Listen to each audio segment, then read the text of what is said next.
महासत्ता बनणार आहे याची स्वप्न आपण पाहतोय आणि अजून बसायचं कुठं तेच आपल्याला सांगावं लागतंय. कवा महासत्ता व्हायचा देव जाणे, बसावं कुठं हे कळे ना, आणि कधी महासत्ता व्हायचो देव जाणे. विठ्ठल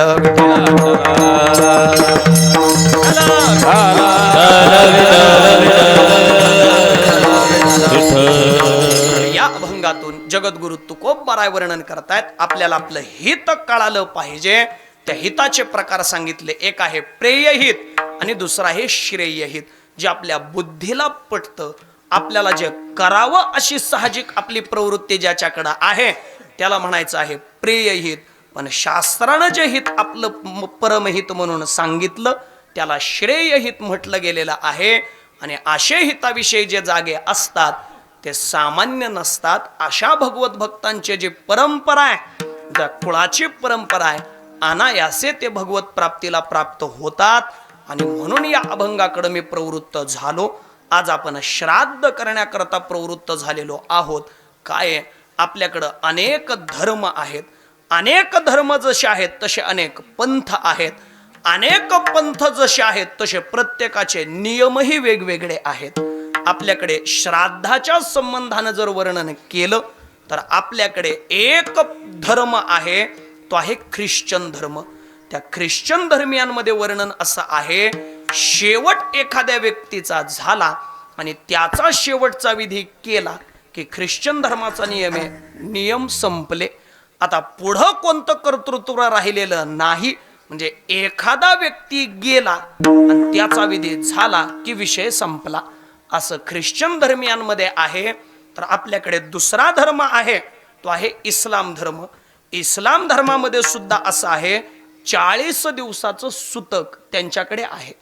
40 दिवसापर्यंत त्यांचे ते विधी आहेत. आणि एकदा 40व्या दिवसाचा विधी झाला की मग मात्र पुढं काही राहिलं नाही. आता ते सगळं कर्तव्य संपलं.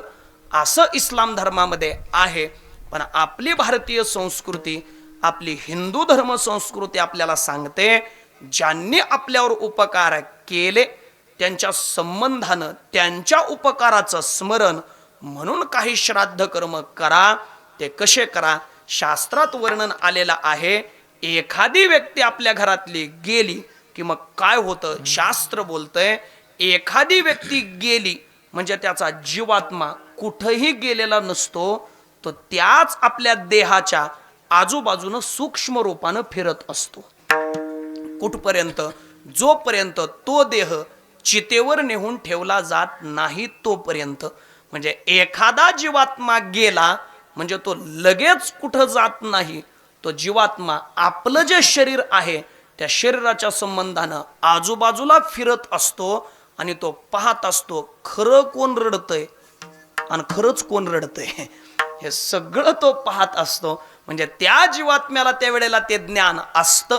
ऐका, तो जीवात्मा त्या शरीराच्या अवतीभोवती फिरतो कुठपर्यंत? जोपर्यंत तो देह चितेवर ठेवला जात नाही आणि त्याला अग्निसंस्कार दिला जात नाही तोपर्यंत तो जीवात्मा तिथेच आजूबाजूला फिरत असतो. आणि एकदा त्या देहाला चिता दिली म्हणजे आता अग्निसंस्कार दिला की मग तो जीवात्मा काय करतो? ऐका, त्याच व्यक्तीचा कोणी पुढचा वंशज त्याच्या खांद्यावर माठ दिला जातो. आणि जेव्हा तो माठ घेऊन प्रदक्षिणा, ते मडकं घेऊन प्रदक्षिणा घातल्या जातात तेव्हा कोणीतरी एक व्यक्ती एक दगड हातात उचलते आणि त्या माठाला छिद्र पाडते. आता ऐका, शास्त्र बोलतंय जोपर्यंत तो दगड माठाला छिद्र पाडत नाही तोपर्यंत तो दगड आहे. पण ज्या वेळेला त्यानं त्या माठाला छिद्र पाडलं तेव्हा आता तो दगड राहत नाही. त्याला एक नामाभिधान प्राप्त होतं, आश्मा. त्याला आश्मा हे नामाभिधान प्राप्त होतं. आणि मग शास्त्र बोलतंय तो जीवात्मा त्या आश्म्याच्या आश्रयानं तिथून पुढे 9 दिवस राहतो. आणि म्हणून शास्त्रानं सांगितलेलं आहे मग पुढचे 9 दिवस त्या आश्म्याला स्नान घालायचंय, त्याची पूजा करायची आहे, त्याला नैवेद्य समर्पित करायचा आहे. पण आपण सगळं हे करत नाही. आणि करावंच असं काय माझा आग्रह नाही, तुमचं जसं असेल तसं. पण शास्त्र काय बोलतंय हे मला सांगायचं आहे.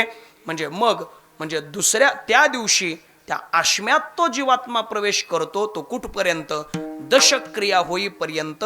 आणि दशक्रियेला त्या आश्म्याचं पूजन केलं की मग मात्र तो जीवात्मा आता त्या आश्म्याचा आश्रय सोडतो आणि त्या जीवात्म्याला एक अंगुष्ठ मात्र वायुदेह प्राप्त होतो. म्हणजे अंगठ्याच्या आकाराचा, अंगठ्याच्या उंचीचा असा वायुरूप देह त्याला प्राप्त होतो. आणि मग त्या जीवात्म्याचा ऊर्ध्व प्रवास चालू होतो. तो कुठपर्यंत? 1 वर्ष होईपर्यंत तो त्या जीवात्म्याचा ऊर्ध्व प्रवास चालू असतो. आणि 1 वर्ष झालं की मग मात्र त्या जीवात्म्याला पुढची गती प्राप्त होत असते. म्हणजे ऐका, ज्या वेळेला आपल्या घरातली व्यक्ती गेली तेव्हापासून दशक्रियेपर्यंत ज्या श्राद्धादी क्रिया केल्या, गरुड पुराण बोलतंय त्याला नवश्राद्ध म्हणा. दशक्रिया ते 1 वर्ष होईपर्यंत ज्या श्राद्धादी क्रिया आपण केल्या त्यालाच गरुड पुराण नवमिश्र श्राद्ध म्हणा असं म्हणतंय. आणि एकदा का वर्ष श्राद्ध झालं की लोक म्हणतात आपण आपल्या जबाबदारीतून मुक्त म्हणा की झालो. आपण म्हणतो झालो पण होत नाही. बघा, शास्त्र बोलतंय, गरुड पुराणामध्ये वर्णन आहे, एका जीवात्म्याच्या संबंधानं आपल्याला आपल्या पितरांच्या संबंधानं 1 वर्षामध्ये 84 श्राद्ध करावे लागतात. मग आता मला सांगा, 1 वर्षामध्ये म्हणजे 365 दिवसात 84 श्राद्ध कर्म करणं हे सोपं आहे का अवघड आहे? अवघडच आहे. इथं कीर्तन करायला 11:45 होतात पोचायला. कसं वर्षातून 84 श्राद्ध करा? शक्य नाही. बघा, ते आपल्याला अवघड आहे.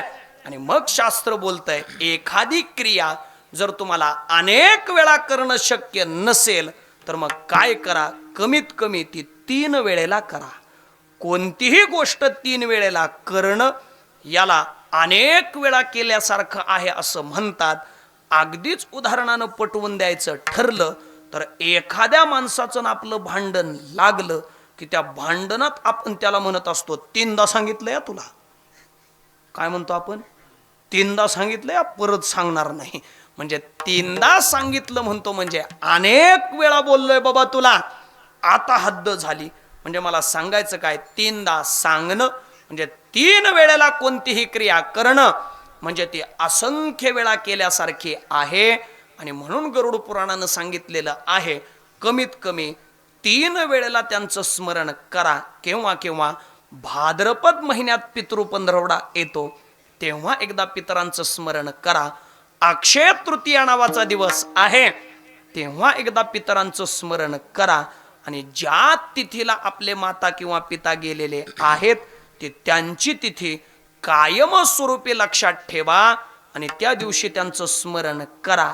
असं 3 वेळेला स्मरण करणं यालाच गरुड पुराणाने पुराण श्राद्ध असं म्हटलं गेलेलं आहे. मग बरीच लोक म्हणतात, महाराज आम्हीही पुण्यतिथ्या घालतो पण कुठपर्यंत घालायच्या? काही लोक म्हणतात 3 तरी घाला, काही लोक म्हणतात 12 घाला. आमचे गुरुवर्य तात्या सांगत असतात, लोक म्हणतात बापाची पुण्यतिथी कुठपर्यंत घालायची? गुरुवर्य तात्या म्हणतात बापाची जमीन खातोय तोपर्यंत घालायची. आणि जर तुम्हाला बापाची जमीन खाणं शक्य म्हणजे पुण्यतिथी घालणं शक्य नसेल तर गुरुवर्य तात्या म्हणतात जमीन आमच्या नावे कर, आम्ही दरवर्षी घालतो. म्हणजे मला सांगायचं काय, 3 वेळेला पितरांचं स्मरण हे आपण केलंच पाहिजे. त्यालाच पुराण श्राद्ध असं म्हटलं गेलेलं आहे. आणि म्हणून आज जे श्राद्ध आपण करत आहोत ते श्राद्ध आहे नवमिश्र श्राद्ध. कारण आज आपण वर्ष श्राद्ध करण्याकरता प्रवृत्त झालो तर या वर्ष श्राद्धा करता आपण या गोष्टीचं चिंतन केलं पाहिजे. कोणत्या? नाथ महाराजांना विचारा. नाथ महाराज म्हणतायत श्राद्ध कर्म करणं, माझं तरी मत असं आहे, गेलेल्या व्यक्ती करता हे श्राद्ध जितकं महत्वाचं आहे, ऐकून ठेवा, त्याही पेक्षा जास्त महत्वाचं कीर्तनाला आलेल्यांकरता आहे. तुम्ही म्हणाल कसं काय? अहो ऐका, गेलेल्या व्यक्ती करता तर ते श्राद्ध कर्म महत्वाचं आहेच, पण जिवंत असणाऱ्यांकरता सुद्धा महत्वाचं आहे. कशावरून? त्याचं उत्तर देतो. श्राद्धाच्या कीर्तनाला आलं की माणसानं समजून घ्यायचं कधीतरी आपलं बी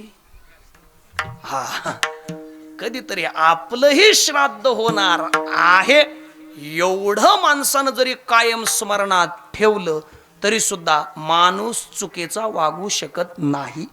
का वागू शकत नाही? उलट तर नाथ महाराजांनी साधकाला उपदेश केलाय तेव्हा त्या चिरंजीव पदामध्ये नाथ महाराज म्हणतायत, चिरंजीव पद पावयासी अधिकार कैसा साधकासी किंचित बोलू निश्चयसी कळावयासी साधका. नाथ महाराज म्हणतायत साधकाला या मृत्यूलोकातून उद्धार करून घेण्याकरता काही नियम आहेत आणि ते नियम आम्ही सांगायला लागलो पण जास्त नाही. नाथ महाराज म्हणतात किंचित बोलू. आता ते नाथ महाराजांचं किंचितच आहे पण त्यानुसार जगणं लय अवघड आहे. किंचित बोलू निश्चयसी कळावयासी साधका. आणि त्याच्यात पहिल्यांदाच नाथ महाराज बोलले, नाथ महाराज बोलतायत नित्य मरण जाणे समीप. साधकानं कधीही आपलं मरण डोळ्यासमोर ठेवलं पाहिजे. जर आपण मरण डोळ्यासमोर ठेवलं तर मग मात्र आपलं जीवन चुकीच्या मार्गाला जाऊच शकत नाही. बघा, माणसानं मरणाची आठवण ठेवली पाहिजे. कारण का? कारण या मृत्यूलोकाचा नियमच आहे उपजेते नाशे नाशिले पुनरपि दिसे हे घटिका यंत्र तैसे परिभ्रमेगा. या मृत्यूलोकात जो जो जन्माला आला त्या त्या प्रत्येकाच्या वाट्याला मरण हे निश्चित आहे. उपजलिया पिंडा मरण सांगाते. या मृत्यूलोकाचा नियमच असा आहे. या मृत्यूलोकामध्ये कोणीही असू द्या त्याला मरण हे निश्चित आहे. महाराजांनी तर वर्णन केलेलं आहे, या मृत्यूलोकामध्ये देव जरी अवताराला आला तरी त्याच अवतार कार्यानं तो कायम राहू शकत नाही. तर सामान्य जीवाची या मृत्यूलोकाचा नियमच आहे. इथे कोणी कायम राहण्याकरता येत नाही. बघा, प्रत्येकाच्या वाट्याला मरण हे निश्चित आहे. संतांनी तर सांगून दिलं, देव जरी या मृत्यूलोकामध्ये अवताराला आला तरी त्याच अवतार कार्यानं देवाला कायम राहता येत नाही. तर सामान्य जीवाची गोष्ट तुम्ही करता कुठे? म्हणजे मरण हे निश्चित आपल्या वाट्याला आहे आणि ते मरण चुकवण्याचा जरी प्रयत्न केला तरी ते चुकत नाही. कसं? पुराणामध्ये अनेक कथा आहेत. एका बहादरानं तपश्चर्या केली, ब्रह्मदेवांना प्रसन्न करून घेतलं आणि ब्रह्मदेवांना म्हटला मला अमर करा. ब्रह्मदेव म्हटले अरे बाबा मीच मरणार आहे तर मी तुला अमर करू कसा? आप ब्रह्मभुवना लोका पुनरावर्तीन अर्जुन.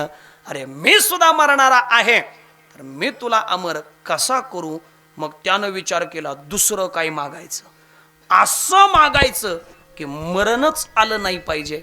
मग त्यानं मागायला सुरुवात केली, ब्रह्मदेवा तुम्ही म्हणताना मरण येणार आहे तर मग एक करा, मरण येऊ द्या पण कधी कधी नको. त्यानं मागायला सुरुवात केली, दिवसा नको, रात्री नको, घरात नको, बाहेर नको, जमिनीवर नको, आकाशात नको, सजीवाकडून नको, निर्जीवाकडून नको, पशुकडून नको, मनुष्याकडून नको. एवढंच नाही, ब्रह्मदेवा तुम्ही तयार केलेल्या सृष्टीतल्या कोणाही कडून नको. आणि सगळ्याला ब्रह्मदेव तथास्तु तथास्तु म्हणत राहिले. आता याला वाटलं सगळंच्या सगळं जगत ब्रह्मदेवानं ही सृष्टी निर्माण केलेली आहे आणि त्या सृष्टीतल्या कोणाही कडून नको म्हणजे आता आपण मरणार नाही, असाच भ्रम त्यालाही होता. पण खरं सांगा, सगळ्या नियमात बसवून देवानं त्याला मारला का ठेवला? मारला ना. तो म्हटला होता मला रात्री नको, दिवसा नको, संध्याकाळी पकडला. तो म्हटला होता मला घरात नको, बाहेर नको, उंबऱ्यात धरला. तो म्हटला होता जमिनीवर नको, आकाशात नको, मांडीवर आडवा केला. तो म्हटला होता सजीवाकडून नको, निर्जीवाकडून नको, नखानं विदारला.